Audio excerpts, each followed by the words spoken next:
गैनोथेरेपी क्या है? पुराने लोग कुछ बता सकते हैं? बताया गया था याद नहीं। हाँ, क्या है गैनोथेरेपी?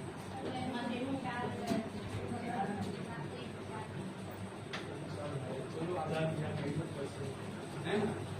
तो गैनोथेरेपी जो बना है ना, वो 4 समीक्षा सिद्धांतों से बना हुआ है। कितना मतलब उस पर शोध हुआ, तो 4 समीक्षाएं जो थियरी बना, थियरी, ऑब्जर्वेशन थियरी, 4 समीक्षा सिद्धांत, उससे जो जन्म लिया एक विचारधारा जो हमको ये बताता है कि ये गैनोडर्मा हमारे शरीर को किस तरह से किसी शारीरिक समस्या से बाहर निकाल सकता है या फिर सुरक्षित या स्वस्थ बने रहने में मदद कर सकता है। समझ में आया? तो गैनोथेरेपी क्या है? 4 समीक्षा सिद्धांतों से बना हुआ एक विचारधारा जो हमारे मतलब यह बताता है कि शरीर को किस तरह से बीमारी से या शारीरिक समस्या से बाहर निकाल कर ला सके और अपने आप को सेहतमंद बनाकर रख सके। समझ में आया? तो इसमें सबसे पहले क्या है, जो पहला स्लाइड है, 2 प्रकार से स्वास्थ्य पर दृष्टिकोण, मतलब किस तरह से काम करता है ना? तो कितनी तरह के हैं? 2 तरह के। एक तो है जो प्राकृतिक भोजन, मतलब शरीर को सेहतमंद रहना है तो क्या क्या लगते हैं? एक जो प्राकृतिक भोजन होता है, और दूसरा क्या है? पारंपरिक दवाइयाँ, जो हम लोग हॉस्पिटल से डॉक्टर से जाके अंग्रेजी दवाइयाँ खाते हैं। बराबर है ना? तो दोनों चीजें शरीर पर काम करती हैं, करती कि नहीं करती? जैसे सर में दर्द हुआ तो गोली खा लिया, आराम मिल गया, वो भी तो हमको सेहत देता है ना? लेकिन अब दोनों में अंतर क्या है? जैसे अगर प्राकृतिक भोजन की बात करें तो काम करने का उसका तरीका क्या है प्राकृतिक भोजन का? हॉलिस्टिक मतलब संपूर्ण शरीर पर समान रूप से काम करना, किसी अंग से कोई लेना देना नहीं होता, संपूर्ण शरीर पर समान रूप से काम करना। ये किसका काम है? प्राकृतिक भोजन। और दवाइयाँ कैसे काम करती हैं? खंडयुक्त, मतलब किसी अंग का रोग का इलाज करती है। किडनी का है तो किडनी पे ही वर्क करेगा, सर में दर्द है तो सर दर्द की गोली काम करेगी, घुटने में दर्द है तो घुटने दर्द का ही काम करेगा, दूसरा गोली खाएंगे तो फायदा करेगा, है ना? तो प्राकृतिक भोजन क्या करता है? समान रूप से सहयोग करता है, लेकिन दवाइयाँ क्या करती हैं? खंडयुक्त, किसी एक अंग के लिए काम करती है। उसके बाद फिर क्या है इसमें? केंद्र बिंदु, फोकस क्या होता है? जैसे हम लोग प्राकृतिक भोजन लेते हैं तो उसमें फोकस क्या होता है? ध्यान किस पे केंद्रित होता है? सेहत, स्वस्थ चाहिए, प्रिवेंशन, सेहत, स्वस्थ, हेल्थ चाहिए उसको, स्वास्थ्य, सेहत, समझ में आया? हाँ, स्वास्थ्य है ना, खाना क्यों खाते हैं? स्वास्थ्य के लिए ना, है ना? मतलब हम लोग अच्छे से बने रहें। लेकिन दवाइयाँ किस पे काम करती हैं? मतलब उनका फोकस कहाँ है? रोग पर, क्या रोग है? अभी डॉक्टर के पास चले जाओ, बोले कि मुझे कुछ दे दो, क्योंकि मुझे पता है 2 साल बाद मुझे ब्लड प्रेशर का प्रॉब्लम होने वाला है, तो अभी से दे दो, तो क्या करेगा? देगा दवा? क्यों नहीं देगा? तो उनका जो फोकस है वो रोग पर है। रोग नहीं है तो दवा नहीं है, रोग है तो दवा है ना? और उसके बाद इसका विधि क्या है? हमारा प्राकृतिक भोजन का विधि क्या है? काम करने का तरीका क्या है? बचाव, मतलब बीमार होने से बचाने में मदद करता है, मतलब बीमार होने से बचाव। लेकिन दवाइयाँ क्या करती हैं? इलाज करता है, किसी एक रोग का इलाज करता है। और उसके बाद फिर इसका उत्पाद क्या है? प्रोडक्ट्स क्या होता है? जैसे प्राकृतिक भोजन हम लोग लेते हैं तो उसमें उत्पाद क्या होता है? हमारा खाना, दाल चावल भाजी, ये सब चीजें है ना? उसमें बहुत सारी चीजें आती हैं अलग अलग तरह की, जड़ी बूटियां वगैरह सारी चीजें किसमें आती है? तो प्राकृतिक, जो प्रकृति हमको दे रहा है वो प्राकृतिक भोजन, वो सारी चीजें इसमें उत्पाद है। प्राकृतिक भोजन जो प्रकृति से मिलता है वही है ना? मतलब सप्लीमेंट्स चाहिए उसको, सप्लीमेंट, पोषक तत्व, पोषण चाहिए ना, वो सारी चीजें हैं उसके। और दवाइयों में क्या होता है? ये तो सप्लीमेंट देता है, मतलब भोजन हमारा। दवाइयाँ क्या देता है?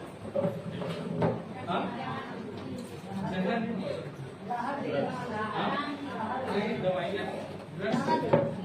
उत्पाद क्या होता है? आराम तो उत्पाद नहीं है ना, सामान। सामान क्या है दवाइयों में? अंग्रेजी दवाइयाँ जो लेते हैं उसमें क्या है? केमिकल है ना, ड्रग्स। बात समझ में आ रहा है? मतलब हम लोग अपना भोजन लेते हैं तो उसमें हमको पोषण मिलता है, मतलब सप्लीमेंट्स बोल सकते हैं। जो भी हम लोग खाते हैं, भाजी हुआ, सलाद हो गया, जो भी चीजें ले रहे हैं, फ्रूट्स ले रहे हैं, वो सारी चीजें समझ में आ रहा है। लेकिन दवाइयों में अगर हम बात करें तो क्या होगा? ड्रग्स रहता है, वो केमिकल्स होते हैं। और इनका गोल क्या रहता है? जो अपना भोजन का है, इसका गोल क्या है? कल्याण। मतलब क्या? स्वस्थ बनाकर रखना, कुल मिला के सुख देना। अगर हम लोग एकदम अच्छे से स्वस्थ हैं तो कोई प्रॉब्लम है? नहीं रहेगा ना, कोई दुख रहेगा? नहीं रहेगा। लेकिन दवाइयों का गोल क्या है? सुधार करना। कोई तकलीफ है तो उसे थोड़ा बाहर निकाल लेना। बात समझ में आ रहा है? तो अगर देखा जाए प्राकृतिक भोजन का, तो प्राकृतिक भोजन क्या करता है? एक सप्लीमेंट होता है, वो सप्लीमेंट जो संपूर्ण शरीर पर समान रूप से काम करता है। और कैसे काम करता है? बीमारी से बचाते हुए, मतलब बीमार होने नहीं देता। यही कारण है ना। और उसके बाद हमको सुख देता है, स्वास्थ्य देता है, खुशियां देता है, वेलनेस को चाहे जो कहें, मतलब उसमें बीमारी नहीं होती। ठीक है। लेकिन दवाइयां हैं तो क्या होगा? वो ड्रग्स रहता है और काम कैसे करता है? किसी एक अंग के रोग का इलाज करता है, ठीक करने में मदद करता है, बस ना। मतलब एक अंग का रोग का इलाज करता है और उसे ठीक रखने में मदद करता है। तो दोनों चीजों की जरूरत है ना, है कि नहीं है? लेकिन दोनों में से बेहतर कौन सा है? क्यों? क्योंकि वो पूरे शरीर के लिए है। हाँ, वो पूरे शरीर के लिए और दवाई नहीं है। के लिए। बात समझ में आया? जो भी प्राकृतिक भोजन होता है, जो प्रकृति से हमको मिलता है, उसका कोई साइड इफेक्ट नहीं होता है। और दवाइयाँ का क्या होता है? उसका साइड इफेक्ट होता है। इवन पैरासिटामोल भी खाएंगे तो कुछ ना कुछ तकलीफ देगा आगे चलकर, उसका कुछ ना कुछ साइड इफेक्ट होता ही होता है ना। और एक चीज है, अगर हमारा शरीर मतलब भोजन अगर सही से नहीं मिलेगा तो दवाइयाँ शरीर में काम करेगी नहीं। डॉक्टर दवा देता है तो क्या बोलता है? खाना खाने के बाद खाना और अच्छा खाना। अभी क्या अच्छा खाना वो नहीं बोलते, लेकिन अच्छा खाना है ना।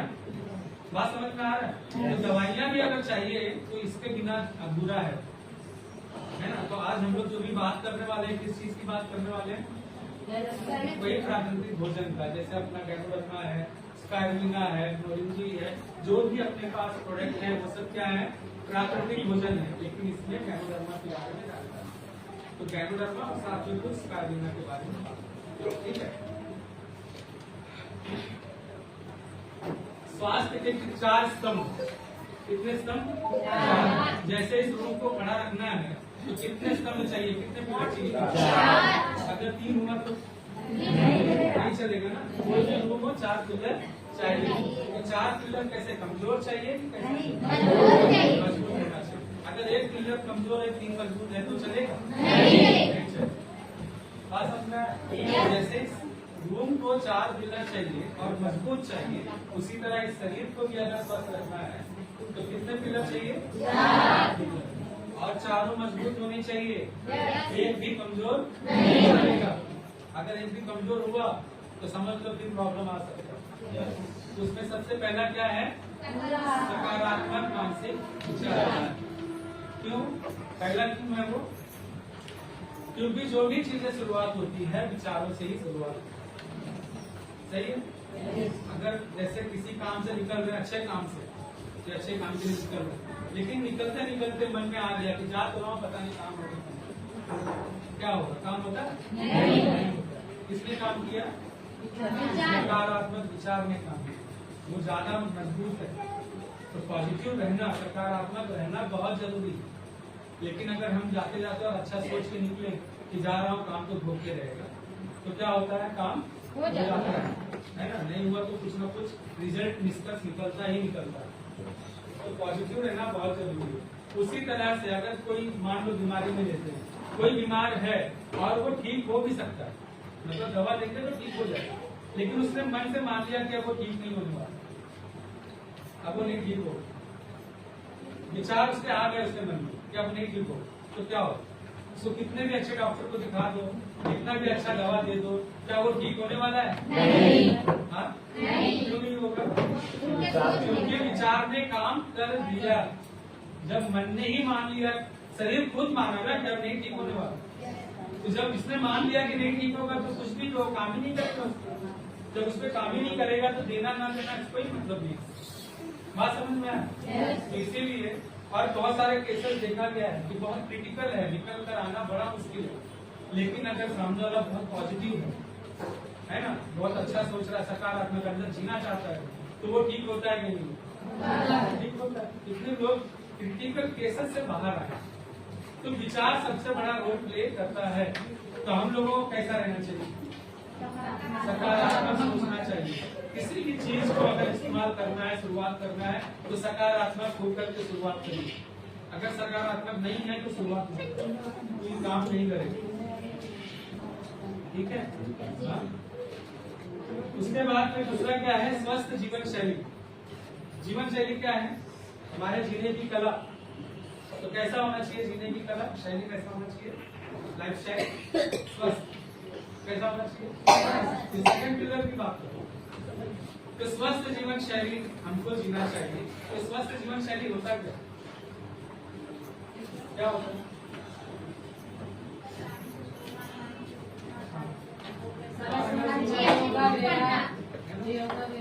अच्छी बातें करना, अच्छी बुक पढ़ना, सुबह उठना, योगा मेडिटेशन समय से उठना, समय से सोना, 6 घंटा नींद देना, 6 से 8 घंटा नींद देना, है ना। बीच बीच में नहीं उठना है, मतलब एक बार सोगा तो सो गए। जो खाना चाहिए वही खाना है, अनायास फालतू चीजें। एक्सरसाइज, योगा वगैरह करना, और उसके साथ में क्या?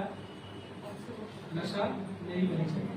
स्वस्थ जीवन शैली में कोई नशा नहीं होना चाहिए। और पोषण युक्त आहार वो सब आगे आएगा। बात समझ में आएगा? स्वस्थ जीवन शैली हमें एक अच्छा सादा जीवन, उच्च विचार ये रखना है। सादा जीवन, उच्च विचार, यही है स्वस्थ जीवन शैली का। उसके बाद है पौष्टिक आहार। पौष्टिक आहार, आहार मतलब इस शरीर को तीसरा पिलर। अब आहार लेना है, किस तरह का आहार होना चाहिए?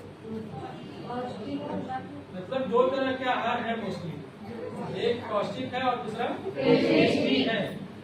तो लेकिन कौन सा चाहिए हम लोगों को? पसंद कौन सा आता है? टेस्टी। तो टेस्ट में पोषण है? नहीं है। तो जब टेस्ट में पोषण नहीं है, शरीर किससे चल रहा है? पोषण से। तो टेस्ट से चल रहा है। अच्छा टेस्ट वाला खा रहा है तो चलेगा जीवन? नहीं चलेगा, है ना। तो अगर अच्छा जीवन जीना है तो हमको पोषण युक्त आहार लेना पड़ेगा। जितना पोषण इस शरीर को चाहिए सारे पोषण देने पड़ेंगे। तो पोषण युक्त आहार ही लेना है। टेस्ट खाना जो खाएंगे, मना नहीं करना, लेकिन जो शरीर को चाहिए वो पहले दीजिए, उसके बाद आप टेस्ट का आनंद। सही है। लेकिन बहुत सारे लोग हैं नहीं मानते, ठीक है भाई कोई बात नहीं है, लेकिन जब सही से पोषण मिलेगा टेस्ट वाला अपने आप बाहर चला जाएगा। जो हमारा पोषण युक्त खाना है ना, वही अच्छा लगने लगता है।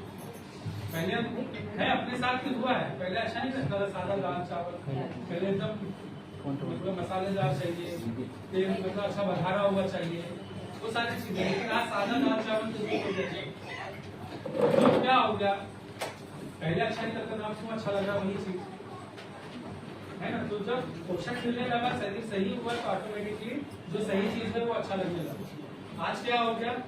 खराब खाना खाते हुए हमारा शरीर जो है, हमारा जो काम करने की क्षमता है वो धीरे धीरे कम हो गई। तो इसलिए उसको सही पोषण नहीं चाहिए, उसको टेस्ट चाहिए, टेस्ट मिल रहा और लत भी हो गया है। तो कुल मिला के हमको पौष्टिक आहार लेना है, ध्यान रखिएगा इसे। और उसके बाद फिर पूरक आहार। पूरक आहार मतलब सप्लीमेंट। 46 तरह के पोषक तत्व हैं, जैसे प्रोटीन, विटामिन, मिनरल्स, उसमें बहुत सारे हैं अंदर। तो ये सारे पोषक तत्व मिलने चाहिए। क्यों मिलने चाहिए सारे के सारे? क्योंकि हर एक पोषक तत्व, जितने भी सप्लीमेंट है, हर एक सप्लीमेंट इस शरीर को किसी न किसी जगह पे सपोर्ट कर रहा हो। जैसे खाना पचाना है तो वहां भी लगेगा, कहीं कुछ ले जाना है तो वहां भी लगेगा, है ना। मतलब हर एक जगह, जैसे हमारे आँख, सबसे आसान से समझ सकते हैं आँख के लिए क्या चाहिए सप्लीमेंट? Vitamin A. आंखों के लिए क्या चाहिए? Vitamin A. विटामिन ए चाहिए। और ये विटामिन ए कहाँ से मिलता है? हमारे भोजन से मिलना चाहिए, सही है ना। और अगर विटामिन ए नहीं मिला तो क्या हो? तो वही प्रॉब्लम आना शुरू। मतलब सप्लीमेंट ना मिलने से क्या हो सकता है वो समझना है, सिर्फ एक चीज से फिर सारी चीजें समझना है। तो अगर आंखों को विटामिन ए नहीं मिलेगा तो धीरे धीरे क्या होगा? आप कमजोर पड़ेगा, और जब कमजोर पड़ेगा तो बराबर दिखाई नहीं देगा, तरह तरह के प्रॉब्लम हो गया, नहीं होगा। फिर हम लोग डॉक्टर के पास जाएंगे, डॉक्टर क्या करेंगे? दवाई से ठीक होता है, सहयोग कर सकता है, मैं मना नहीं कर रहा। तो दवाइयों का अपना है ना, लेकिन उससे ठीक नहीं होता। और ये लगा देंगे स्पेक्स, चश्मा लगा देंगे कि थोड़ा सा सहयोग हो, लेकिन इससे नंबर तो कम नहीं होगा, रुका भी नहीं देगा, धीरे धीरे नंबर बढ़ता चला जाता है। जैसे जैसे वो कम होता जाएगा ये, वैसे ही यहाँ पे नंबर कम होता चला जाएगा, सही है ना। तो अगर हमें चाहिए कि मतलब ठीक ठाक रहे, आंखों का प्रॉब्लम ना हो, तो क्या करना पड़ेगा? जो डेफिशिएंसी है, जो कम है, उसे हम दे दें। जब विटामिन ए मिलेगा तो क्या होगा? आंख अपने आप धीरे धीरे सही हो जाएगा, फिर दवा की जरूरत नहीं पड़ेगी और चश्मे की भी जरूरत नहीं पड़ेगी, है ना।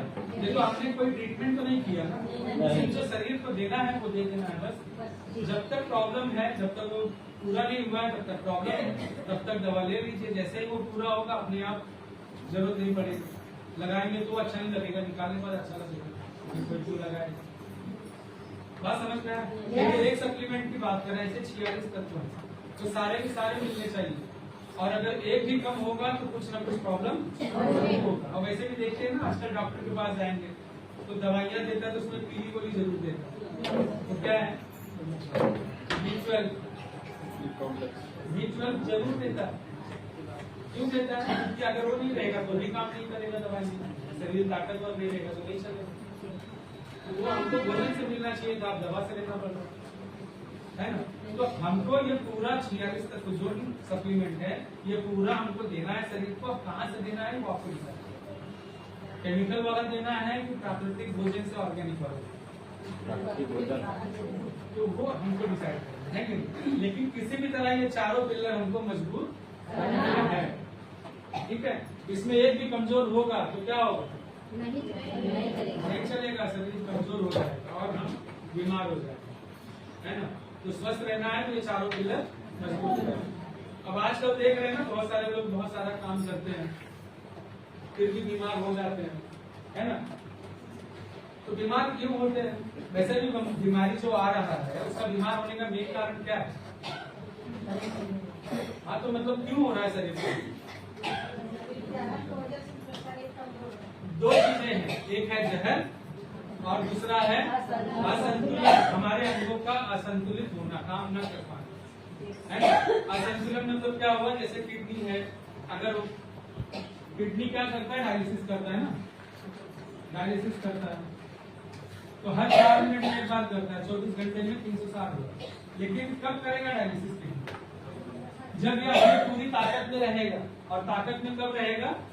जब उसको सही खुराक मिलता रहेगा। और अगर सही खुराक नहीं मिला तो काम कर पाएगा? कमजोर हो जाएगा। फिर हर 4 मिनट में एक बार नहीं करेगा, मतलब 24 घंटे में 360 बार नहीं होगा, ये 300 हो जाएगा, धीरे धीरे 250 हो जाएगा, फिर 200 हो जाएगा, है ना। मतलब कमजोर होने लगा। तो जो साफ सफाई खून का होना चाहिए था वो नहीं हो पाएगा, मतलब शरीर उसको काम नहीं कर पाएगा। बात समझ में आया? ये तो सिर्फ एक किडनी की बात किया, ऐसे ही जितने भी अंग हैं सबका कंडीशन। अगर हमारा अंग बराबर काम नहीं कर पाया, जैसे पैंक्रियाज है, अग्नाशय, अगर वो ढंग से काम नहीं कर पाया तो क्या होगा? इंसुलिन नहीं बनेगा, इंसुलिन नहीं बनेगा तो शुगर इंसुलिन की जरूरत नहीं है और शरीर के अंदर जाके जमा पड़ा है, मतलब निकल गया तो कोई प्रॉब्लम नहीं, मतलब गया और निकल गया कोई समस्या नहीं, लेकिन जाने के बाद वही जमा पड़ा है। जैसे कचरा आया इधर पड़ा रहा, अगर निकाल दिया गया तो कोई समस्या है, लेकिन अगर वही पड़ा रहा तो वो जहर। बात समझ में आया? मतलब जो जहर शरीर की जरूरत नहीं है, शरीर में जाता है और जमा पड़ा है, निकल नहीं पाया, तो वो हमारे लिए जहर है। बहुत सारी चीजें हैं जो हमारे शरीर की जरूरत है, बहुत सारी चीजें मतलब जरूरत है, लेकिन वो जरूरत से ज्यादा शरीर के अंदर जमा पड़ा तो भी हमारे लिए जहर है। क्या ऐसी चीजें? जैसे शक्कर के बिना जीवन है? शक्कर 0 जीवन 0। मतलब शक्कर थोड़ा सा कम हुआ तो आदमी बेहोश हो जाता है, तो उसको फिर खिलाना पड़ता है, भाई खिलाओ उसको, शक्कर तो सही है ना। लेकिन वही चीजें ज्यादा हो गया तो क्या हो गया, जहर हो गया। मतलब शक्कर के बिना जीवन नहीं, लेकिन वही ज्यादा हुआ तो जहर। जहर समझ में आया ना। फिर उसका ट्रीटमेंट कराने हम लोग बाहर जाते हैं। तो जहर वो चीज है जो शरीर की जरूरत नहीं है या जरूरत है, लेकिन शरीर के अंदर वो जमा पड़ा है, जरूरत से ज्यादा जमा पड़ा है तो हमारे लिए जहर। ठीक है, लेकिन अब ये आता कहाँ से, जो असंतुलन होता है या फिर ये जहर जमा होता है, तो ये सब चीजें शरीर के अंदर कहाँ से आता है। इसके भी दो कारण, खाना तो है लेकिन पहला धीरे धीरे चल रहा है ना। तो पहला दो कारण इसके भी है, एक अंदर से भी बनता है और दूसरा बाहर से भी अंदर जाता है। अंदर भी बनता है और बाहर से भी आता है। जैसे तनाव, ऐसा कोई है जो बोल सकता है मुझे तनाव नहीं? हाँ, एक 2 साल का बच्चा रहता है ना, वो भी तनावग्रस्त है। हाँ, अंगड़ाई की बात नहीं, उसको तनाव नहीं बोलते। तनाव मतलब ये कि जितना क्षमता है उससे ज्यादा काम करना है। जैसे काम करने की ताकत जितना है उससे ज्यादा काम किए तो क्या हो गया, शारीरिक तनाव। इसका जितना क्षमता है सोचने का, उससे ज्यादा चिंता या सोच लिए तो क्या होगा, तनाव। जैसे रबर होता है, जो बोर्ड बांधते हैं रबर से, उसका समय, उसका एक सीमा है, एक लेवल तक आता है, उसके बाद ज्यादा खींचे तो क्या होगा, टूट जाएगा। तो ज्यादा खींचना जो होता है वही है तनाव। तो शरीर पे ज्यादा तनाव हुआ तो टूट जाएगा, तो तनाव अच्छा नहीं है। तो 2 साल का बच्चा भी तनावग्रस्त है, वो खेलना चाहता है, उसको उठा के स्कूल, सही है ना। तो तनाव में सब व्यक्ति, और तनाव जब ज्यादा होता है तो क्या होता है, शरीर के अंदर एक जहर मतलब पैदा होता है, हाइड्रोक्लोरिक एसिड, और वो हमारे सेलों को जलाता है। शरीर किससे बना है, उससे बना है ना। तो कोशिकाओं को जलाता है। शरीर में जहां भी बनेगा वहां पे रिलीज होगा और वहां पे उसको जलाएगा। तो जलाएगा तो क्या होगा, तरह तरह के प्रॉब्लम्स आएंगे। आज तनाव की वजह से 70 से 80% बीमारियां हैं जो मार्केट में जो भी दिख रहा है। आज जितनी तरह की बीमारियां हैं उनमें से 70 से 80% बीमारी मात्र तनाव से। तो हर व्यक्ति आज तनावग्रस्त है। इसका मतलब क्या है, मतलब ये कि हम लोग तनाव की मतलब बीमारी की ओर जा रहे हैं। इसके लिए कोई दवा है? कोई दवा नहीं। मतलब तनाव से भी देखो जहर शरीर के अंदर आ रहा है, जहर ही है ना, अंदर ही बन रहा है। उसके बाद क्या है, मॉडर्न लाइफस्टाइल। समझ में आया ना, तनाव कहाँ से तकलीफ होता है, और इसके लिए कोई दवा नहीं। और दूसरा क्या है, मॉडर्न लाइफस्टाइल। हमको जीना कौन सी शैली चाहिए था, जीवन शैली कैसी जीनी चाहिए, लेकिन आजकल हम लोग कैसा जी, आधुनिक जीवन शैली। आधुनिक जीवन शैली में क्या होता है, घर का खाना पसंद नहीं है, बाहर का ही खाना चाहिए, टेस्टी खाना चाहिए, पिज्जा बर्गर है ना, चाइनीज, उसके साथ साथ फिर ये भी चाहिए थम्सअप वगैरह। मतलब कुछ और नहीं था, थम्सअप की बात कर रहा हूँ। तो थम्सअप भी चाहिए, क्यों, उसके बिना खाना हजम नहीं होगा, लोगों का सोचना है ना।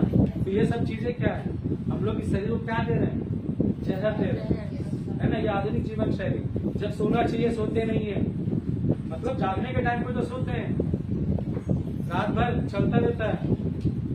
हाँ, क्या कर रहा है, स्क्रॉल चल रहा है खाली रात भर, टिकटॉक जो भी है वो सब चल रहा है। मतलब सोने के टाइम पे ये चल रहा है, जागने के टाइम पे सो रहे हैं। अब उठेंगे तब एक्सरसाइज करने का टाइम नहीं है, सच में टाइम नहीं है या फिर कुछ और भी। मैं तो कहता हूँ ताकत ही नहीं, क्योंकि अंदर से आवाज नहीं आती कि चलो आज कुछ कर लिया है ना। तो सच कहा जाए ताकत ही नहीं है हमारे पास।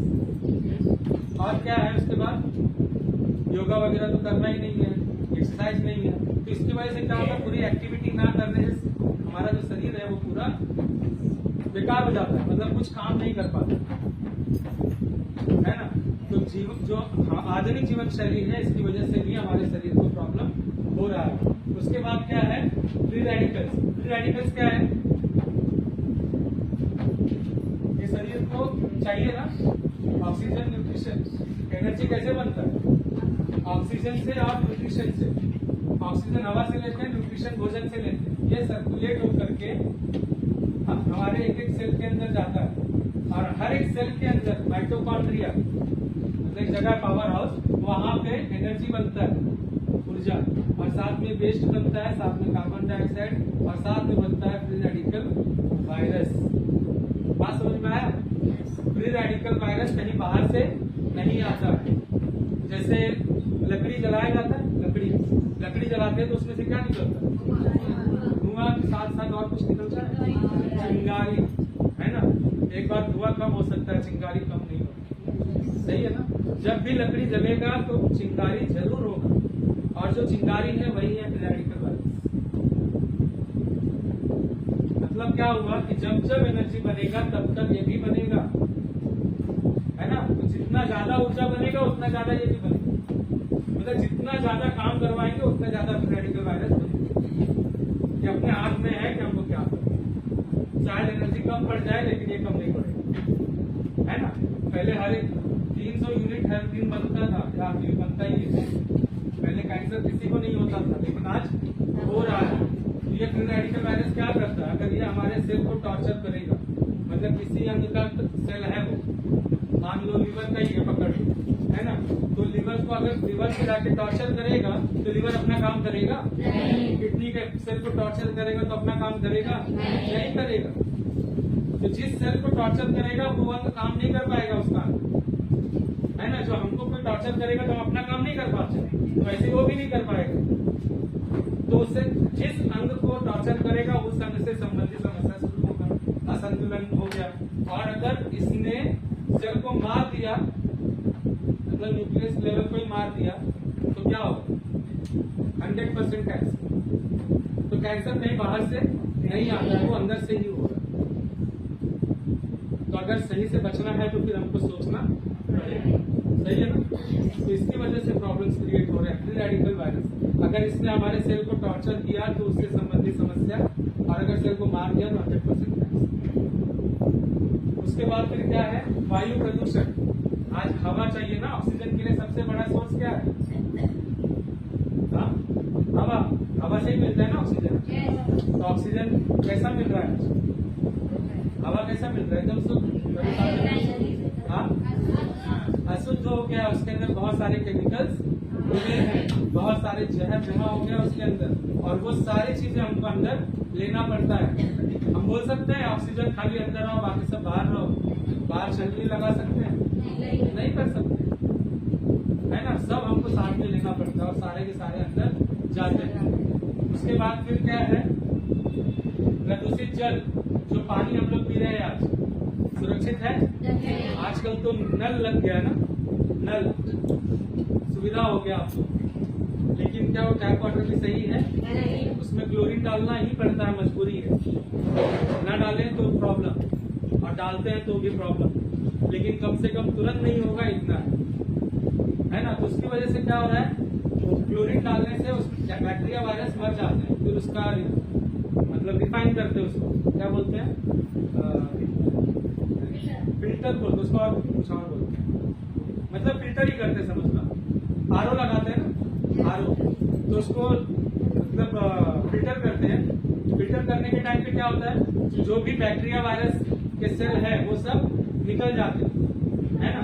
और उसमें जो पोषक तत्व रहते हैं, क्योंकि पानी में मिनरल्स पाए जाते हैं, क्योंकि जमीन में होता है तो वहां से मिनरल पानी में आता है, तो पानी से मिनरल भी निकल जाता है फिल्टर के टाइम। बात समझ में आया? तो बचा क्या उससे? बचा ना, क्या बात? हाँ, अरे भाई H2O, इसके अंदर क्लोरीन डाला गया मान लो, लेकिन इसमें पहले से क्या था? इसमें बैक्टीरिया वायरस था, है ना, और मिनरल था। तो क्लोरीन ने क्या किया? इसको मार दिया। अब आरओ हुआ तो क्या हुआ? ये निकल गया, इसका डेड सेल निकल गया, बचा क्या? हाँ, समझ में आया? क्लोरीन जो हमने मिलाया वो ऐसे ही पड़ा है, उसको वापस से बाहर पानी से अलग नहीं किया जा सकता, चाहे उसको उबालो चाहे कुछ भी कर लो। मतलब कैसा पानी पी रहे हैं हम लोग? मतलब जो चाहिए था वो तो निकल गया, और जो नहीं चाहिए वो हमने डाल दिया। मजबूरी है, इसमें किसी का टीका टिप्पणी नहीं होनी चाहिए, लेकिन समझिए कि हम लोग आज की इस दशा और दिशा में जा रहे हैं, है ना। इससे बचना किसका काम है? हम लोग। उसके बाद आप क्या है? जहर का कारण रसायन। रसायन मतलब क्या? भोजन जो भी आज सुबह से शाम तक हम लोग कर रहे हैं, कोई एक भोजन या ड्राई फ्रूट या कुछ भी ऐसा कुछ बता दें जो बिना केमिकल का। हाँ, बात समझ में आ रहा है? जो भी हम लोग सुबह से शाम तक खा रहे हैं, सब के अंदर कुछ ना कुछ पड़ा है। क्यों? क्योंकि बिना केमिकल के खेती अब नहीं हो रहा है। तो जब बिना केमिकल के खेती नहीं हो रहा है, तो बिना केमिकल का अनाज या फिर जो भी चीजें हैं कैसे चलेगा? है ना। तो वो हमारी मजबूरी है, अब हमको क्या करना है? वैसे ही खाना है। और एक चीज ये समझना है, जब हमने उसमें केमिकल डाला खेती करने के लिए, तो उसमें पोषण कितना रहेगा? हाँ, उसमें केमिकल ज्यादा रहेगा कि पोषण ज्यादा रहेगा? केमिकल ज्यादा रहेगा। आज हम लोग जो भोजन कर रहे हैं, इस शरीर की जरूरतानुसार पोषण मिल रहा है शरीर को? नहीं मिल रहा। लेकिन जहर चाहिए ही नहीं था मगर मिल रहा। बात समझना है? हाँ, मतलब चाहिए ही नहीं था फिर भी मिल रहा है। तो कोई भी चीज हम लोग जो खा रहे हैं सुबह से शाम तक, सबके अंदर हमको कुछ ना कुछ केमिकल मिल रहे हैं। उसके बाद फिर अब समझ लो, ये सारी चीजें जो हमने अभी बात किया, ये शरीर के लिए क्या है? अत्याचार है या नहीं? इतना सारा अत्याचार होने के बाद हमारा शरीर बीमार होगा या नहीं होगा? तो जब बीमार हो जाएंगे तो हम कहाँ जाएंगे? अब डॉक्टर उनको क्या देगा? दवाई देगा। दवाई क्या होगा? वो भी वही केमिकल है। मतलब मजबूरी है, उनका मजाक नहीं उड़ रहा है। सिर्फ समझिए, मतलब वहां से भी हमको क्या मिल रहा है? जहर साइड इफेक्ट के रूप में जा रहा है। साइड इफेक्ट होता है ना दवाइयों का, वो सिर्फ उस वजह से क्योंकि वो केमिकल, क्योंकि शरीर को उसकी जरूरत नहीं है, लेकिन फिर भी मजबूरी में जब हम ले रहे हैं तो उसका साइड इफेक्ट के रूप में हमको दवाइयाँ दे रहा है ना। कोई भी एक दवा खा ले, उसका कुछ ना कुछ साइड इफेक्ट जरूर है। तो इन सारी चीजों से हमारे शरीर के अंदर क्या जा रहा है? जहर जा रहा है, और ये पूरा अत्याचार हो रहा है शरीर। इसके साथ साथ कुछ चीजें और भी हैं, जैसे खाने की बुरी आदतें, जिसकी वजह से हम लोग बीमार हो रहे हैं। तो सबसे पहला कौन सा आदत है?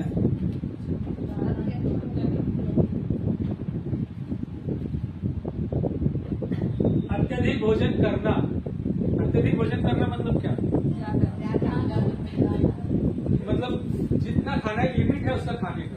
लेकिन जैसे हम लोग खाना शुरू करते हैं, अच्छा लगने लगा तो आने दो, है ना, आने तो अच्छा लग रहा है, फिर एकदम पूरा भर गया, गले तक आएगा तब तक छोड़ते नहीं, है ना। तो इस तरह से हमको खाना नहीं चाहिए। क्यों नहीं खाना चाहिए उस तरह से? एक सिंपल एग्जांपल में ले सकते हैं, जैसे हम लोग घर में मसाला पीसते हैं जार में, मिक्सर में, तो जो मिक्सी होता है जार, अगर हमने उसको मसाले से पूरा भर दिया, पूरा पीसेगा ही नहीं, जब पूरा भर जाएगा तो पीसेगा ही चलेगा ही नहीं, उसमें तो पत्ती तो कैसे नहीं चलेगा ना। तो वैसे ही इसका जो एक कैपेसिटी है ना, उसका एक कैपेसिटी है, कैपेसिटी के अंदर ही रहेगा तो ठीक है, कैपेसिटी से ज्यादा होगा तो क्या करेगा? वैसे भी अपना पेट कितना बड़ा है? कितना बड़ा? कितना बड़ा?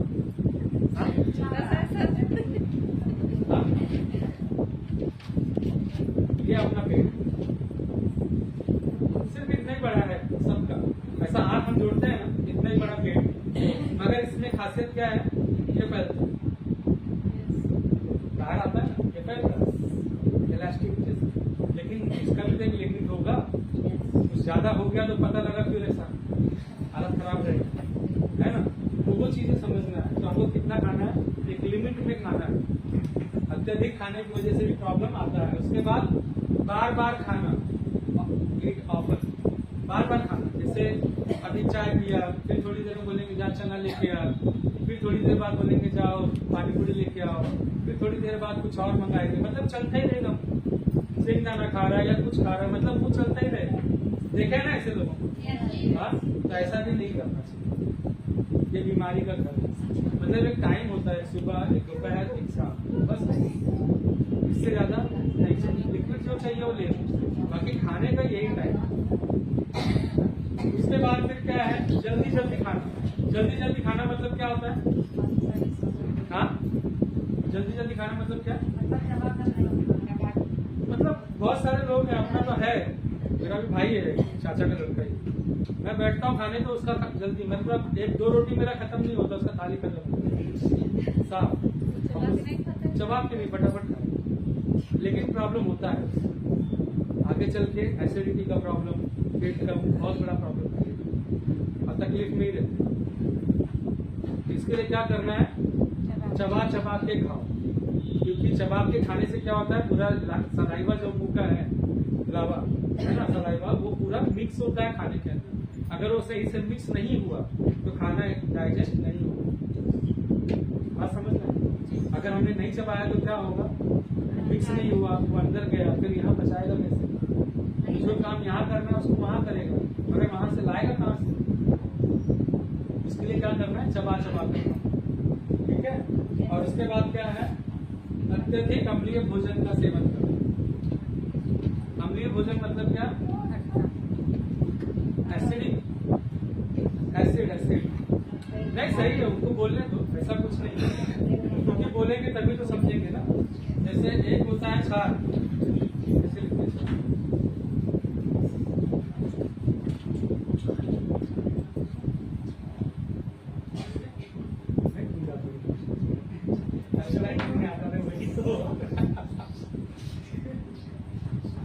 क्षार होता है, हाँ, और एक होता है अम्ल।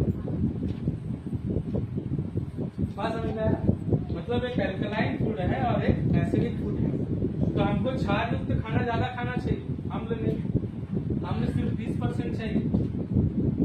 हाँ, मतलब क्या है?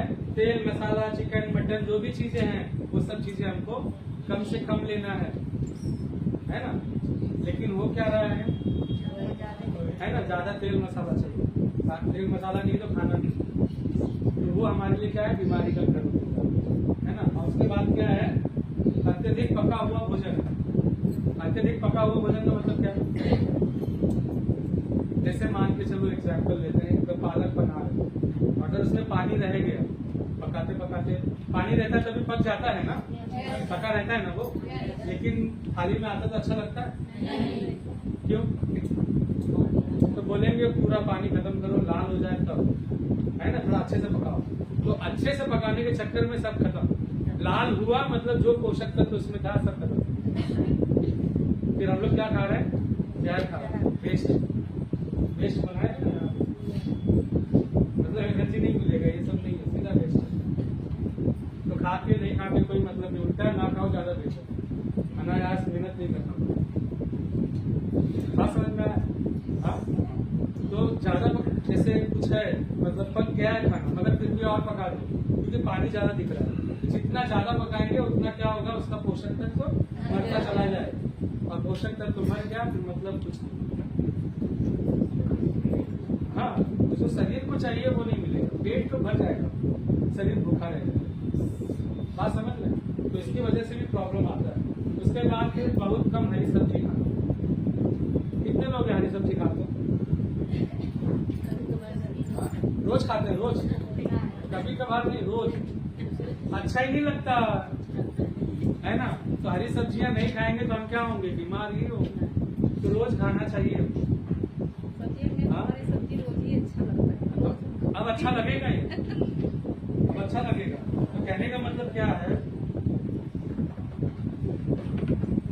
हरी सब्जियां कम खाएंगे तो भी हम लोग बीमार हो जाएंगे। इसीलिए हमको सारी चीजों का ध्यान रखना है कि क्या खाना है, कैसे खाना है, कितना खाना है, ये सारी चीजों का ध्यान रखना है।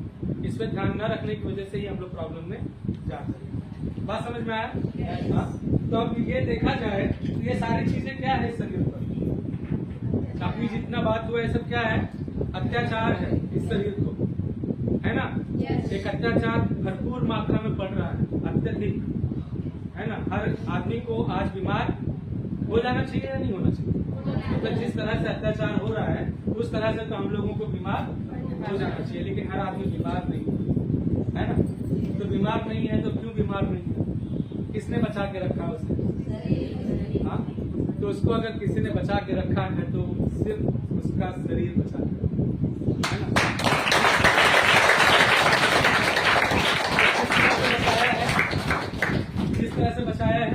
एक बेहतरीन चिकित्सक की तरह, एक अच्छा डॉक्टर की तरह। इस दुनिया में सबसे बेहतर डॉक्टर कौन है? सबसे अच्छा डॉक्टर। लेकिन अगर पूछे सबसे अच्छा डॉक्टर कौन है तो किसी का एक नाम है। इसके बारे में बात नहीं। देखो वो भी सही है, लेकिन जब तक ये साथ नहीं देगा ना तो वो डॉक्टर भी साथ नहीं देगा। और उस डॉक्टर की जरूरत ही तब पड़ती है जब ये कमजोर पड़ता है। लेकिन कमजोर पड़ने के बाद भी ये साथ देना जरूरी है वो डॉक्टर का सहयोग लेने के लिए।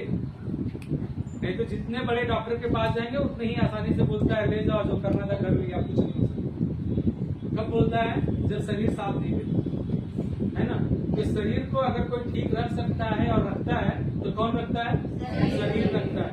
कैसे रखता है ठीक ठाक? वो काम करता है 3 तरीके से, 3 लेवल पर, 3 स्तर पे काम करता है। कौन सा लेवल है? सबसे पहला है डिटॉक्सिफिकेशन।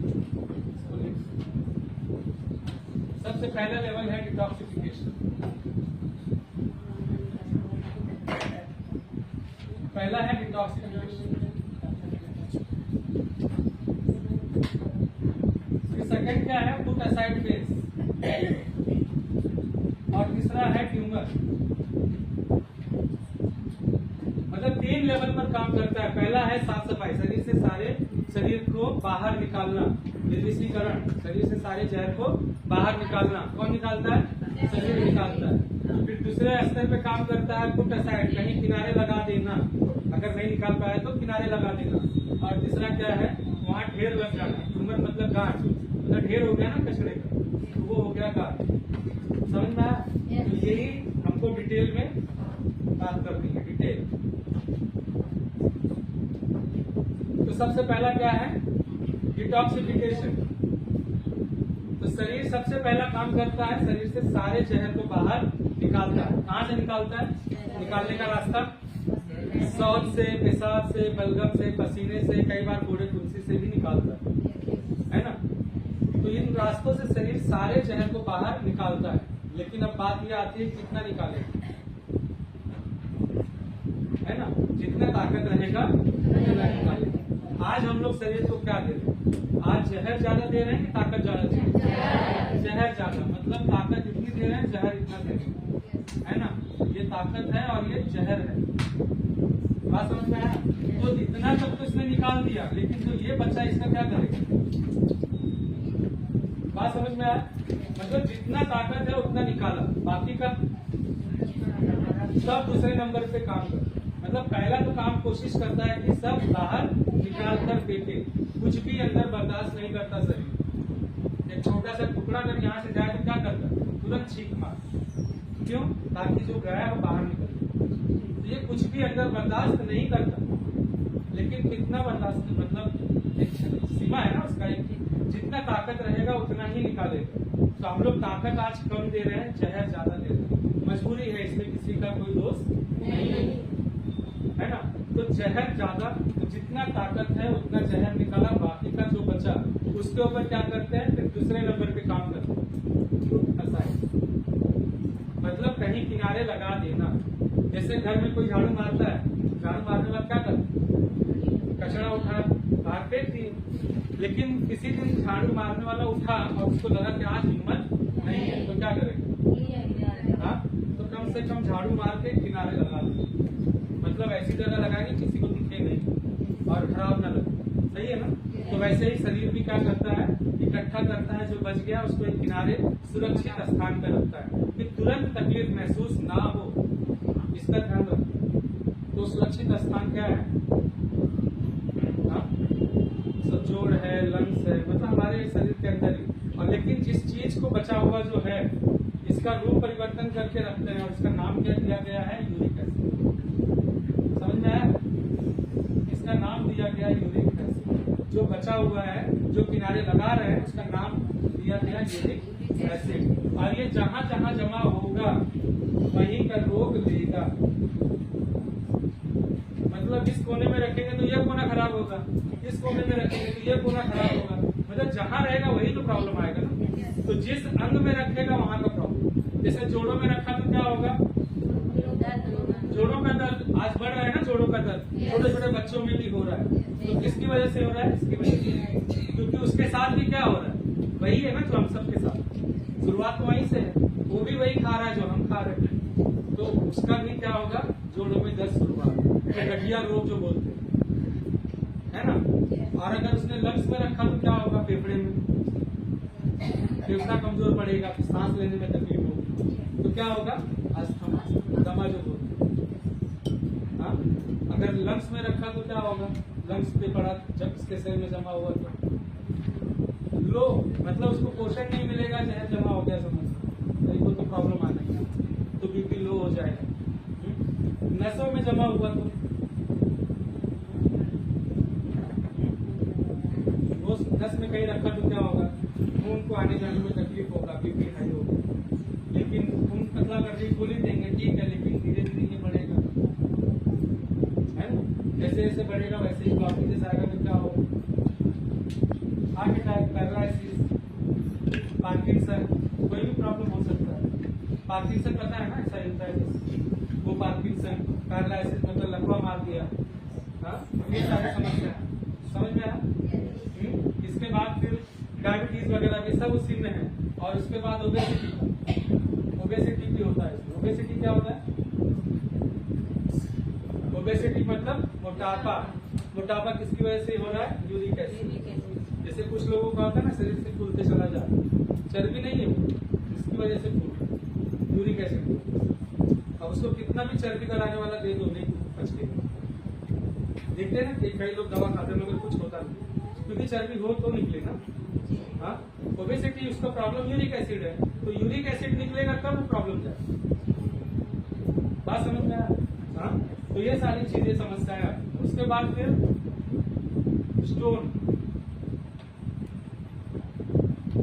स्टोन की समस्या, पथरी किडनी में बढ़ रहा है ना, कहाँ से आ रहा है? हाँ, जहर तो हो रहा है मगर कैसे जमा हो रहा है? पहले तो नहीं होता था। हाँ, तो होता क्या है, जो किडनी अपना डायलिसिस करता है, तो डायलिसिस ये जो कर रहा है वो तो ठीक है, लेकिन उसमें क्या करता है? खून की साफ सफाई ना, डायलिसिस में जो भी उसके अंदर कचरा है, जहर है, उसको खून से अलग करता है, और फ्रेश ब्लड जो निकला उसको भेजता है हार्ट में।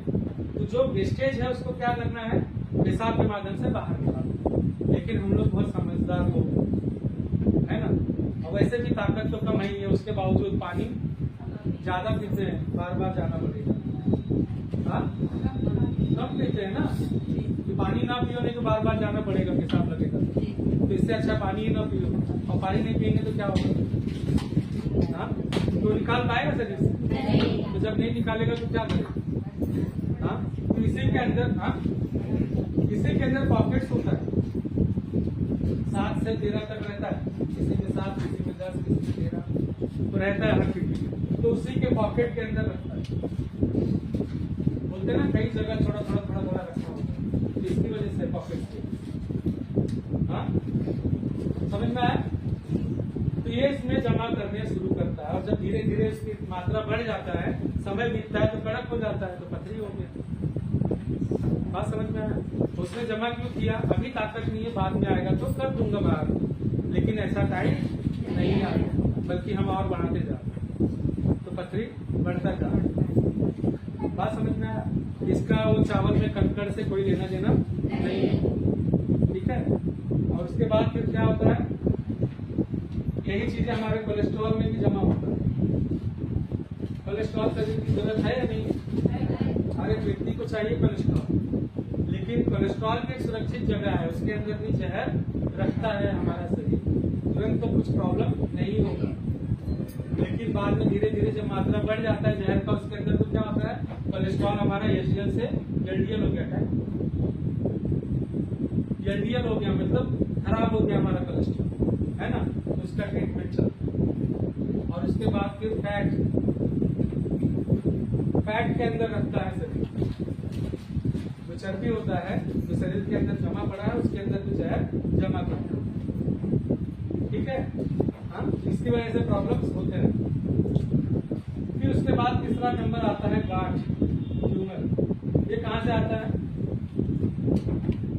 जो भी चीज यहाँ जमा कर रहा है शरीर, तो वही चीज जमा करते करते जब लंबा समय लेता है 3 साल 5 साल 8 साल 10 साल धीरे धीरे मात्रा बढ़ जाएगा ना उसका, तो वो कड़क हो गया, फिर क्या हो गया गांठ है ना, तो वो गांठ प्रॉब्लम क्रिएट है, जैसे पेट में गांठ हो रहा है, सर में गांठ हो रहा है, जगह जगह गिट्टी निकल रहा है, गांठ बन रहा है, हो रहा है ना, ये सारी चीजें समझ रहा है। तो अगर हम लोगों को शरीर मतलब स्वस्थ रखने में कौन मदद करता है, शरीर करता है। और कैसे करता है, इन 3 लेवल पे काम करते है ना। तो पहला लेवल क्या है, डिटॉक्सिफिकेशन, मतलब शरीर से सारे जहर को बाहर निकाल देना। और दूसरा लेवल क्या है, जब पहले लेवल पे काम नहीं किया तब दूसरे नंबर पे जमा करना, शरीर को शरीर के अंदर जमा करना। और जब जमा होते होते एक दिन ट्यूमर या गांठ भी बन जाता है, मतलब बीमारी में चला जाता है। बात समझ में आया।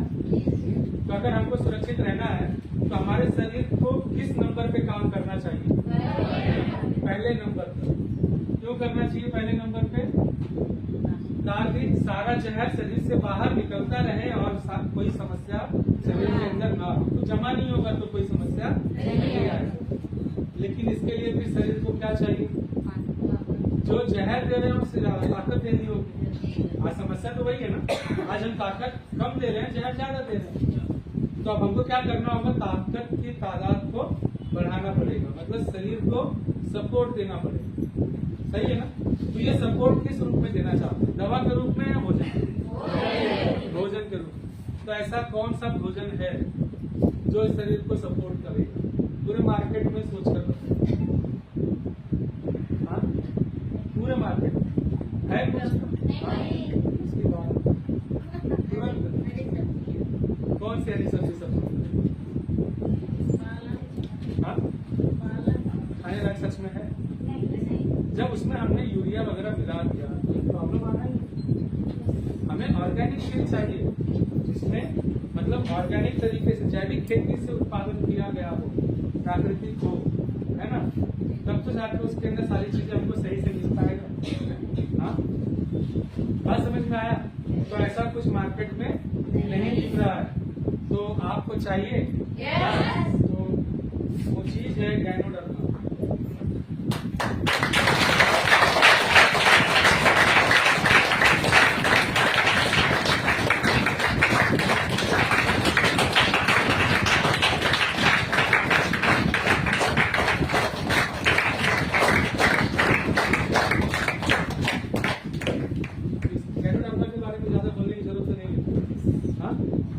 सब जानते हैं ना, लोग आए सभी कैसे जाने की आप नहीं बताएंगे, पुराने लोग तो जानते हैं, नए लोग कैसे जाने। वो तो सही, वही मैं पूछ रहा हूँ कितने लोग जानते हैं कितने लोग नहीं। चलो ठीक है। तो गैनोडर्मा मशरूम की कैटेगरी में आता है। मशरूम तो पता है ना, जो अपने यहाँ क्या बोलते हैं, कुकुर मुत्ता है ना। तो कुकुर मुत्ता क्यों बोलते हैं उसको, उसका कारण कुछ और है। जैसे कुत्ता कहीं भी मुंह देता है वैसे ये कहीं भी हो जाता है, ये रीजन है, बाकी और कोई रीजन नहीं है कि कुकुर के मुंहने से होता है, ऐसा कुछ नहीं। बात समझ में आया। ये कहीं भी हो जाता है, गीली जगह पे, सूखी जगह पे, कहीं भी होता है, लेकिन ये ना खास है, मतलब सिर्फ पेड़ पर फफूंदी के उसमें आता है और सूखने हुई जगह पे होता है, सूखा हुआ लकड़ी पर। मिट्टी में ये नहीं होगा, वो दूसरा है, ये नहीं होगा, ये होगा ही, ये सिर्फ और सिर्फ लकड़ी पर होगा। सर जी हमारे यहाँ ना पेड़ काट के फैल था ना, उसमें इतना छाटा करे 2-3 थे निकला था, हमने देखा उसको लिया, लेकिन ये सोचा कि पता नहीं असली है कि नकली है। नकली नहीं, मतलब होता क्या है, दरअसल हो सकता है वो जहरीला हो, सुरक्षित ना हो, क्योंकि इसका भी एक खास है। जैसे हम लोग ऑक्सीजन लेते हैं, कार्बन डाइऑक्साइड छोड़ते हैं, इसका कोई बीज तो होता नहीं है ना। इस पे हम लोग कल चर्चा करेंगे कि एक्चुअली क्या और क्या है, क्योंकि थोड़े ट्रेनिंग पे बात करना है वैसे भी, लेकिन सिर्फ शॉर्ट में बता दे रहा हूँ कि ऑक्सीजन हम लोग लेते हैं, कार्बन डाइऑक्साइड छोड़ते हैं, और पेड़ पौधा क्या करते हैं, कार्बन डाइऑक्साइड लेते हैं, ऑक्सीजन छोड़ते हैं, ये होता है। लेकिन सोचो जहाँ पे सिर्फ पेड़ ही पेड़ है वहाँ क्या हो, जीव जंतु जाने से टकराते हैं जब घना जंतु, वहाँ का हालत क्या है, वहाँ जो माहौल रहेगा एनवायरमेंट में, वातावरण में क्या होगा, ऑक्सीजन भर जाएगा पूरा।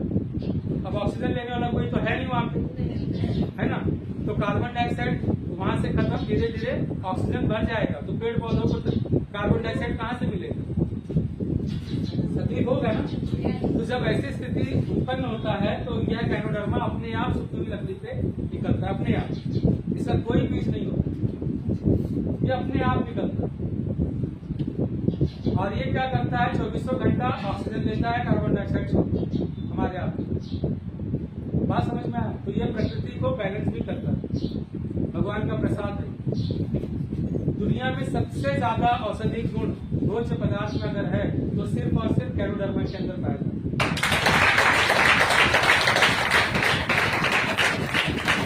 हमें प्रकृति को भी बैलेंस कर रहा है। दुनिया में सबसे ज्यादा औषधि गुण भी इसके अंदर है, लेकिन एक अवगुण।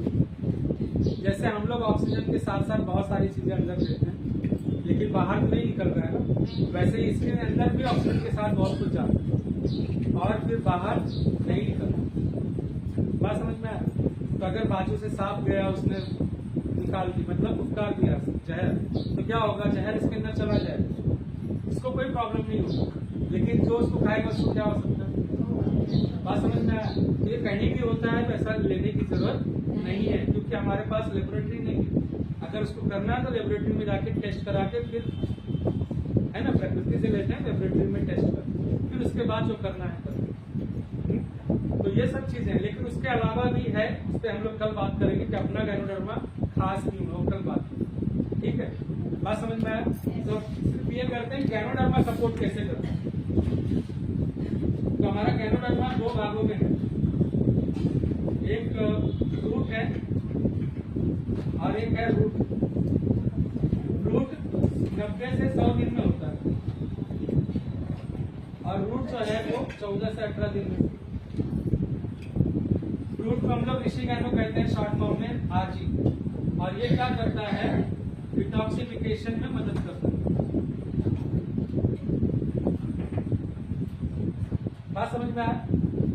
ये खुद डिटॉक्सिफिकेशन नहीं करता, ये शरीर को सपोर्ट करता है, शरीर सारे जहर को बाहर निकालने में मदद करता है। कौन करता है इसको? ये लाल वाला जो ऊपर दिख रहा है, खाना चाहिए, किन लोगों को खाना चाहिए? सबको खाना चाहिए। उसके बाद फिर रूट, ये क्या करता है, जो हमारा सेल है ना, सेल ये डैमेज होता है ना, इसके अंदर जमा होता है, फिर ये डैमेज हो जाता है, तो उसको रिपेयर कौन करेगा? शरीर ही करेगा। उसका काम शरीर का ही है, लेकिन जो उसको ताकत चाहिए वो कौन देगा? जीएल देगा। जीएल मतलब गैनोसीलियम, मतलब जड़ है ना ये, तो जड़ को बोलते हैं माइसीलियम, और ये गैनोडर्मा का जड़ है, इसके लिए गैनोसीलियम कहते हैं इसको। और ये क्या करता है, बैलेंसिंग में मदद करता है। मतलब जो हमारा अंग असंतुलित हो जाता है, क्यों होता है? क्योंकि ये डैमेज हो गया ना, ये बराबर काम नहीं कर पाएगा, डैमेज हो जाएगा, कमजोर हो जाएगा, है ना। तो जीएल क्या करता है, इसको रिपेयर करने में मदद करता है। और जब ये मजबूत हो जाएगा तो कैसा हो जाएगा, अच्छा होगा, तो अपना काम करेगा, तो फिर हमारा शरीर स्वस्थ बना रहेगा।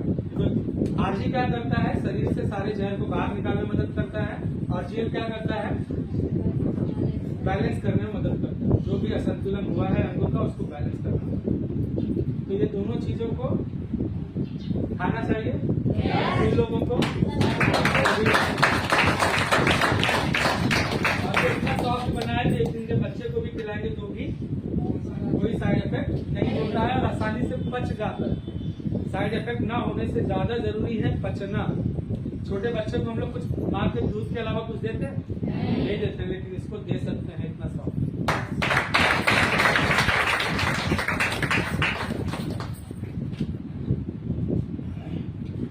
तो शुरुआत करने के टाइम पे मतलब ये तो हो गया कि गैनोडर्मा कैसे और कहाँ काम करता है।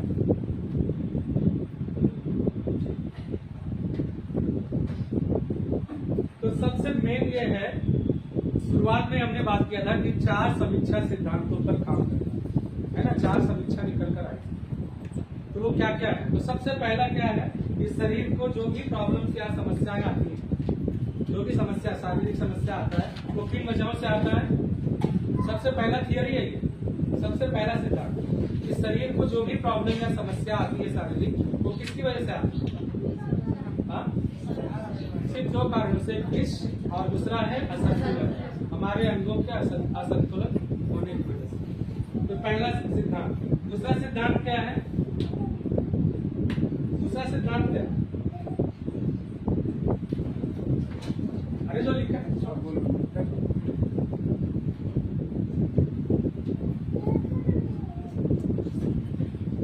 अरे जो लिखा है वही पढ़ दो। गैनोडर्मा शरीर की सहायता करता है और शरीर अपने स्वास्थ्य संबंधी समस्याओं का देखरेख खुद से कर लेता है ना। मतलब जो भी समस्या होता है उसका देखरेख कौन करता है? शरीर। वो खुद ही सब कुछ ठीक कर लेता है। बात समझ में आया? मतलब ABC रूल बोलते हो उसको, ABC। A for ganoderma, B for body और C फॉर हेल्थ प्रॉब्लम। ठीक है।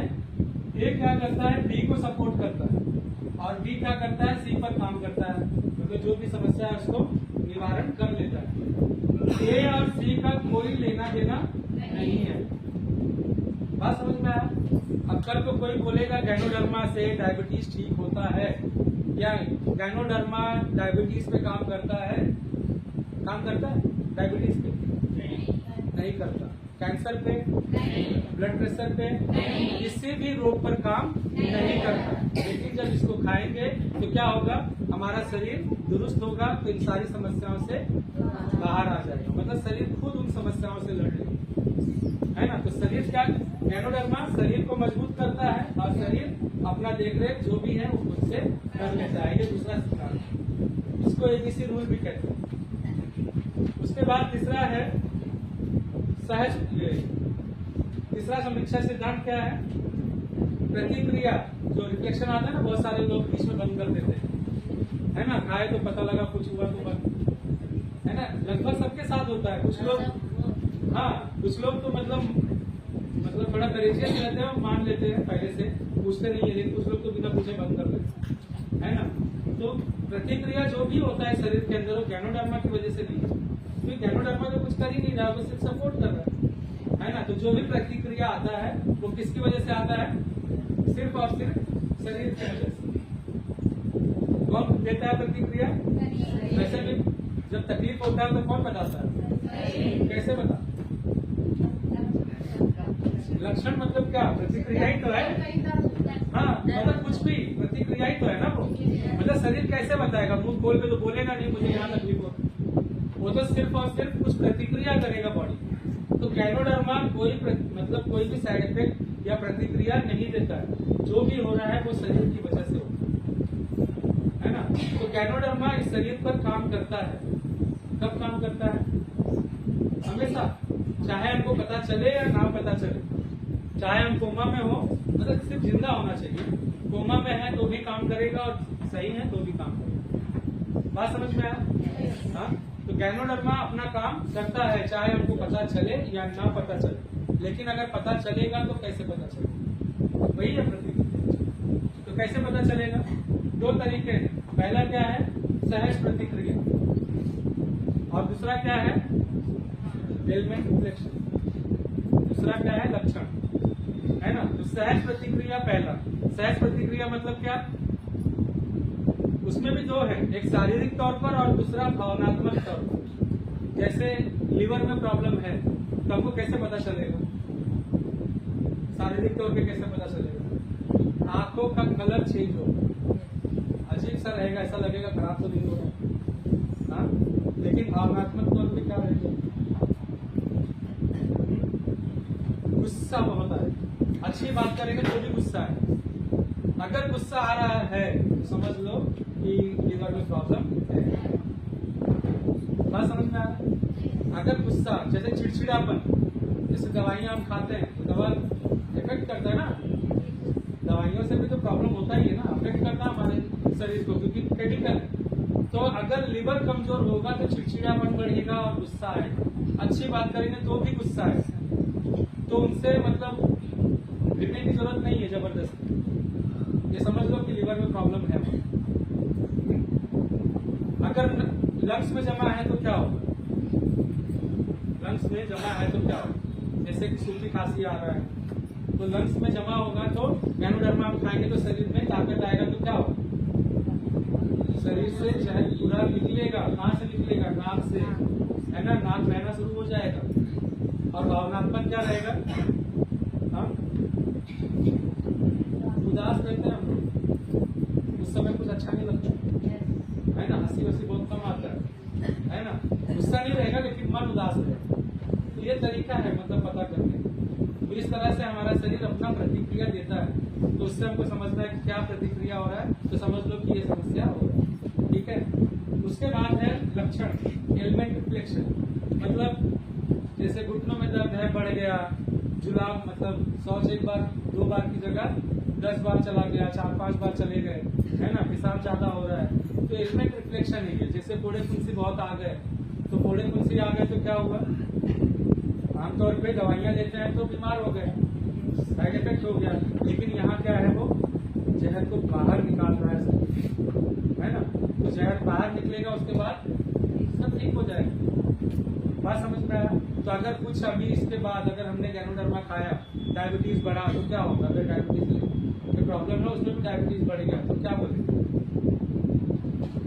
बेटे बात हो, है ना, अच्छी बात है, काम करना शरीर ने शुरुआत कर दिया है ना। ये चीजें समझने की जरूरत है, मतलब डरने की जरूरत नहीं है।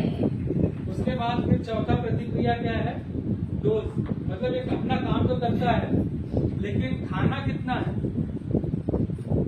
खुराक तो होता है ना उसका, तो कितना खाना है, तो वैसे कितना भी खाओ, मतलब 460 जोड़ा, कितना गोली हो गया,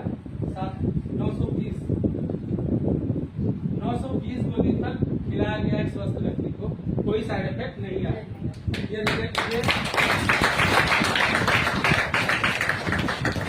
लेकिन अब इतना खाने के लिए फिर पैसा भी चाहिए, हाँ, तो इसीलिए कोई डोज इसका निर्धारण नहीं है, ये डोज हमको खुद से निर्धारित करना है ना।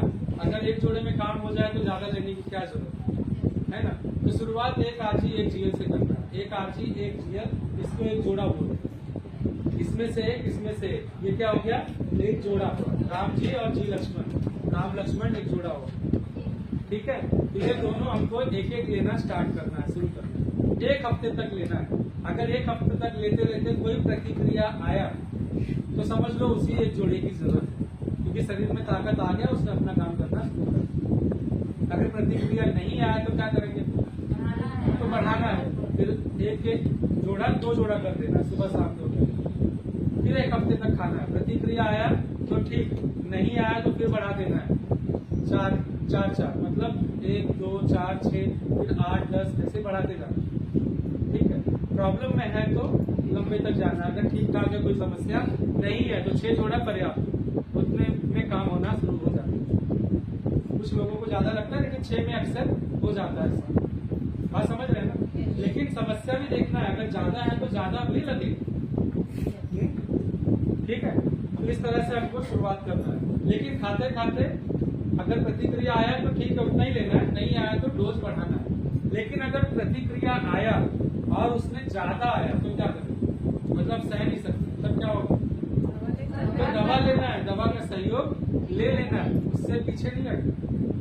मतलब इसको खाने का मतलब ये नहीं कि दवा नहीं खाना, उससे परहेज नहीं करना दवा से, उनका रोल अलग है, अपना रोल अलग है, वो सिर्फ टेम्परेरी बेस पे आपको आराम देंगे, लेकिन यहाँ क्या होगा, परमानेंटली आराम मिल सकता है। बात समझ रहे हैं?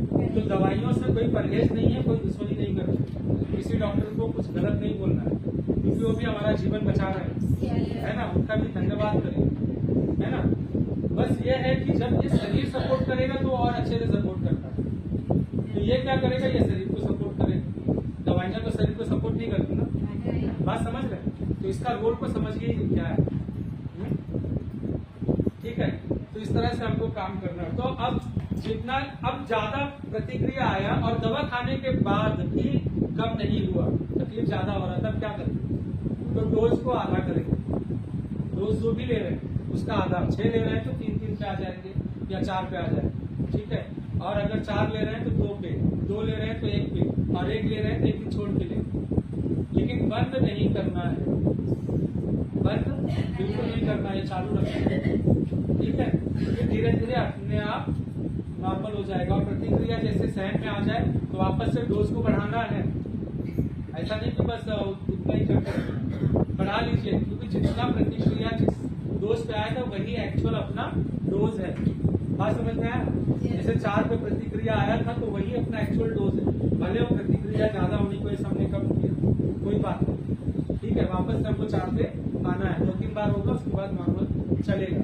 फिर जब एक बार ठीक हो जाए फिर उसके बाद धीरे धीरे कम कर सकते हैं। फिर जो अपना मेंटेनेंस डोज हो, जो जेब अपना अफोर्ड कर सके उसके हिसाब से खाइए, है ना। और उसके बाद मान लेते हैं ये तो डोज हो गया, लेकिन अब ये है जैसे कभी कभी समय बहुत महत्वपूर्ण होता है डोज का पीछे। जैसे कोई टाटा से टाटा कर दिया गया किसी, उन्होंने बोला ले जाओ 2-4 महीने के मेहमान, तो उनको क्या करेंगे, 1-2-4 से शुरुआत करेंगे, फिर क्या करेंगे, उनको सीधा 30-30 देना, सीधा, क्योंकि एक देना मतलब उठ के मुंह में चीरा, ताकत ही नहीं शरीर।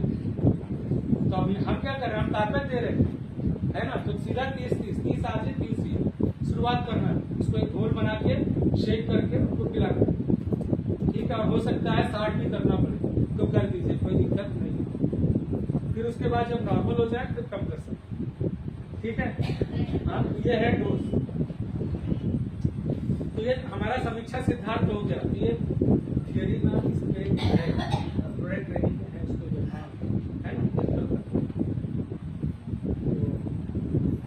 तो 4 समीक्षा सिद्धांत तो हो गया। अब उसके बाद अब ये मतलब किन लोगों को खाना चाहिए, कंज्यूमर कौन है हमारा उपभोक्ता, कौन कौन हो सकती है। तो प्रेग्नेंट लेडी, शुरुआत वहीं से है। गर्भवती स्त्री अगर गैनोडर्मा खाएंगे तो क्या होगा, जच्चा बच्चा दोनों स्वस्थ रहेंगे और अच्छा होगा, उनका IQ लेवल हाई रहेगा और बच्चा जल्दी बीमार नहीं पड़ेगा, है ना। उसके बाद इन्फेंट मतलब 0 से लेकर के 2 साल के बच्चों को इन्फेंट कहते हैं, शिशु, उनको भी देना है। क्यों? ताकि बार बार बीमार ना पड़े। छोटे बच्चों को जल्दी लेके भागना पड़ता है ना, तो उनको अगर खिलाएंगे तो जल्दी डॉक्टर के पास नहीं जाना पड़ेगा। और उसके बाद फिर तीसरा है छात्र, हाँ टीनेजर्स, छात्र, स्टूडेंट्स को क्या चाहिए, उनका जो मानसिक बुद्धि जो है वो अच्छा होना चाहिए, है ना, मजबूत रहना चाहिए, कंसंट्रेशन अच्छा होना चाहिए, याददाश्त अच्छा होना चाहिए। तो वो सारी चीजें इससे मिलता है, अगर इसको खाएंगे तो सब कुछ ठीक ठाक रहेगा। और उसके बाद किशोर, टीनेजर्स, क्योंकि यही समय है जब बच्चा सही से ग्रो करता है, तो उनको भी देना है हमारा प्रोडक्ट, है ना। फिजिकली अच्छा डेवलपमेंट होगा। और उसके बाद मैरिड कपल, हाँ उन लोग भी खाएं तो एक अच्छा जीवन जी सकते हैं। उसके साथ वरिष्ठ नागरिक मतलब जो 60+ हो गए हैं, क्योंकि 60 के बाद क्या होता है, लोग डिपेंडेंट हो जाते हैं लोगों पे। तो लोगों पे डिपेंडेंट होना है या खुद पे रहना है, डिपेंड खुद पे डिपेंड होकर रहना है, तो प्रोडक्ट का सेवन करना है। उसके बाद है सिक पीपल, बीमार लोग, है ना, बीमार है, दवा खा रहे हैं मगर ठीक नहीं हो पा रहा, ठीक लाइफ नहीं जी पा रहे। बहुत सारे लोग हैं जो अच्छा जीवन नहीं जी पा रहे। अब हो सकता है उनका दवाइयाँ कभी जीवन में बंद ना हो, लेकिन इस प्रोडक्ट को अगर अपने जीवन में जोड़ेंगे तो क्या होगा, एक अच्छा जीवन, स्वस्थ जीवन जी सकते हैं उन दवाओं के साथ, है ना। अगर हो सकता है दवा भी बंद हो जाए, लेकिन जरूरी नहीं कि बंद हो, मगर उसके बावजूद इसके साथ में वो एक अच्छा जीवन जी सकते हैं। बात समझ में आया? तो ये सारे 7 लोग हैं कंज्यूमर्स जो इनको खा सकते हैं, मतलब इसमें सब आ गए ना। तो 8वां भी एक तबका है जो हमारा प्रोडक्ट खा सकते हैं। कौन बताएगा पूछे? जानवर। भाई ताली हो एक कुछ।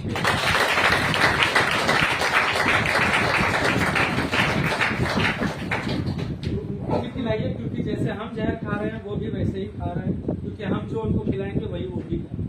क्योंकि ऊपर का 6 इंच हम खाते हैं, बाकी का तो वही, है ना। तो उनको भी पोषण सही से नहीं मिल रहा है, तो इसके माध्यम से उनको भी हम सुरक्षित रख सकते हैं। तो इसी के साथ मैं अपने शब्दों को विराम देता हूँ। बहुत बहुत